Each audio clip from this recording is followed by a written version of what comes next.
Well, it's been a while since we had a report from the high entropy zone, and as you can see, there's definitely a lot of chaos in here, but I am trying to make a little progress, and some of the mess is the result of trying to reduce it.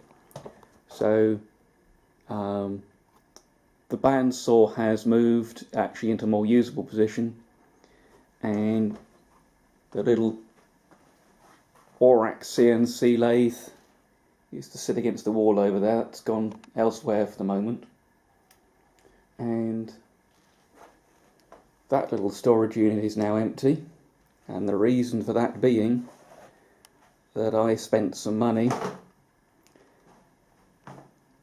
and there are 5 Lister cabinets there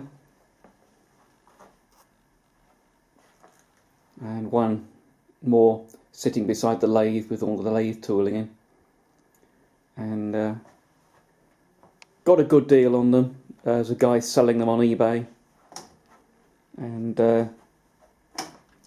I gave him a call and negotiated a deal if I bought all 6, and there was some problems with the transport company, but all resolved satisfactorily in the end, though it has taken me some time to go through and service them. They all needed cleaning, the bearings needed lubricating, some tweaks and stuff where they've been overloaded.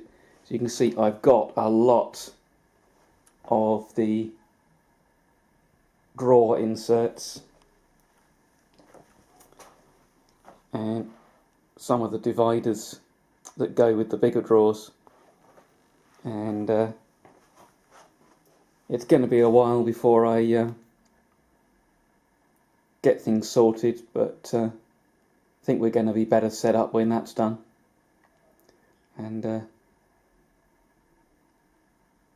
to say a big thanks to my mother, who contributed some cash towards these, a substantial amount, as an early birthday present. So if we go up into the other half of the workshop, and the 350 Sport is no longer on the bench. Instead there is my 175 GT, and unfortunately you'll notice it's all in bits, and I've yet to ride this, and I'd really hoped to be doing so very soon. I was getting very close to getting the carburation sorted out, but there was a bit of a rattle I wanted to investigate. I thought it might have been valve clearances, but it wasn't, and it had an oil leak. So I pulled the head to see if I could fix the oil leak, because it was the pressure feed for the rocker gear, and peering down the bore it was obvious what the problem was, and the barrel is here over on the bench. And I don't know if I can zoom in and focus on this. That's looking pretty good. You see that huge gouge in there, that's clearly caused by corrosion. It sat with water in the bore at some stage, and what someone has done is they've actually taken a Dremel in there, and they've put a chamfer on the edge, so the rings were going past it, and it ran.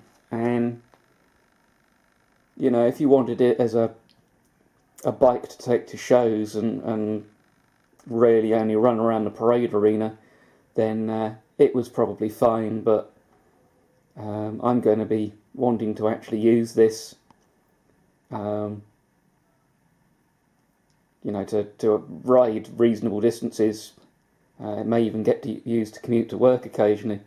So we need to sort that.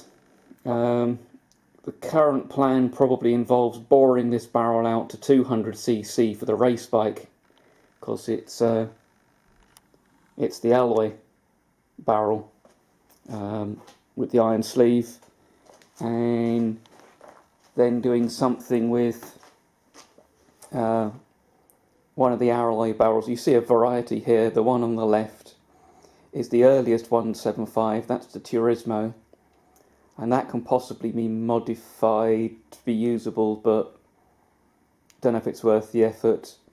The one in the middle is off the race bike and is again bought 200cc.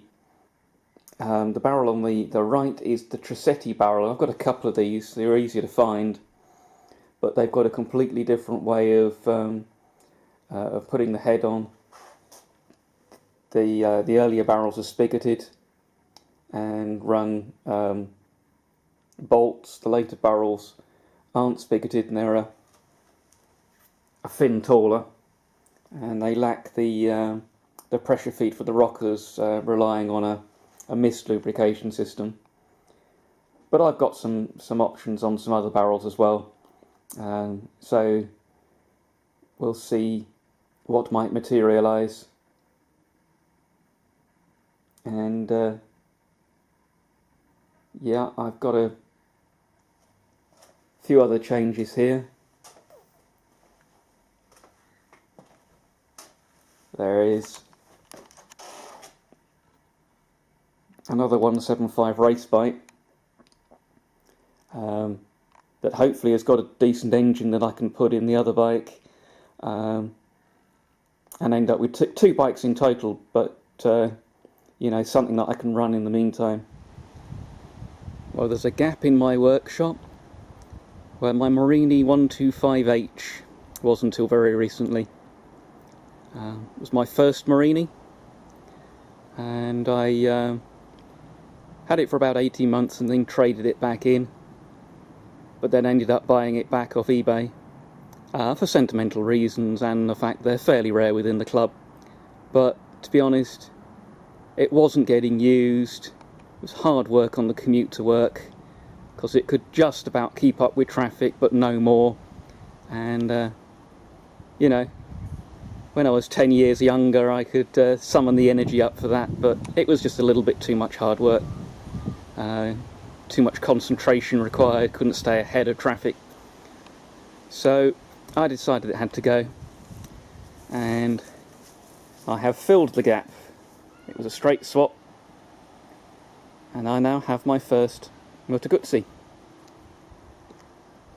One of the more unusual models, and this is a 250 two-stroke, and these were first introduced with a Benelli badge with iron cylinder barrels and a double-sided Gramica drum, later followed by the more powerful alloy barreled models with the disc brake, and a few years after the Benelli, a couple of years perhaps, there were the Moto Guzzi versions, and there's also an even rarer Motobi version, and I came moderately close to having a 125 twin cylinder as my first classic Italian bike, but wasn't really into two strokes back then, and to be honest, I'm not particularly now.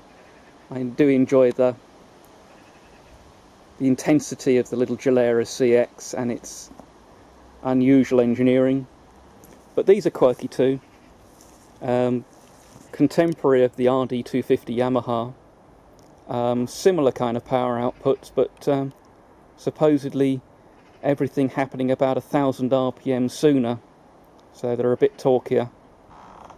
And this one brought in from Italy, and if you can believe the instruments, and there's no actual reason to believe that it's not true, there's 12,000 kilometres on there, which is not uncommon. They put some pretty cheap electrics on these. It was a split system, 6 volt DC, 6 volt AC for direct lighting, and the regulators were pretty poor. So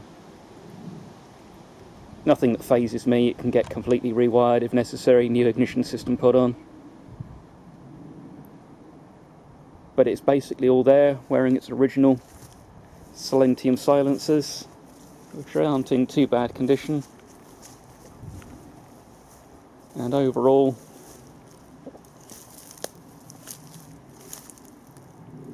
there's a little scuff in the tank there, a little split in the seat. The Benellis wore stainless steel mudguards like the Marinis, but these are chromed, and the chrome's not bad.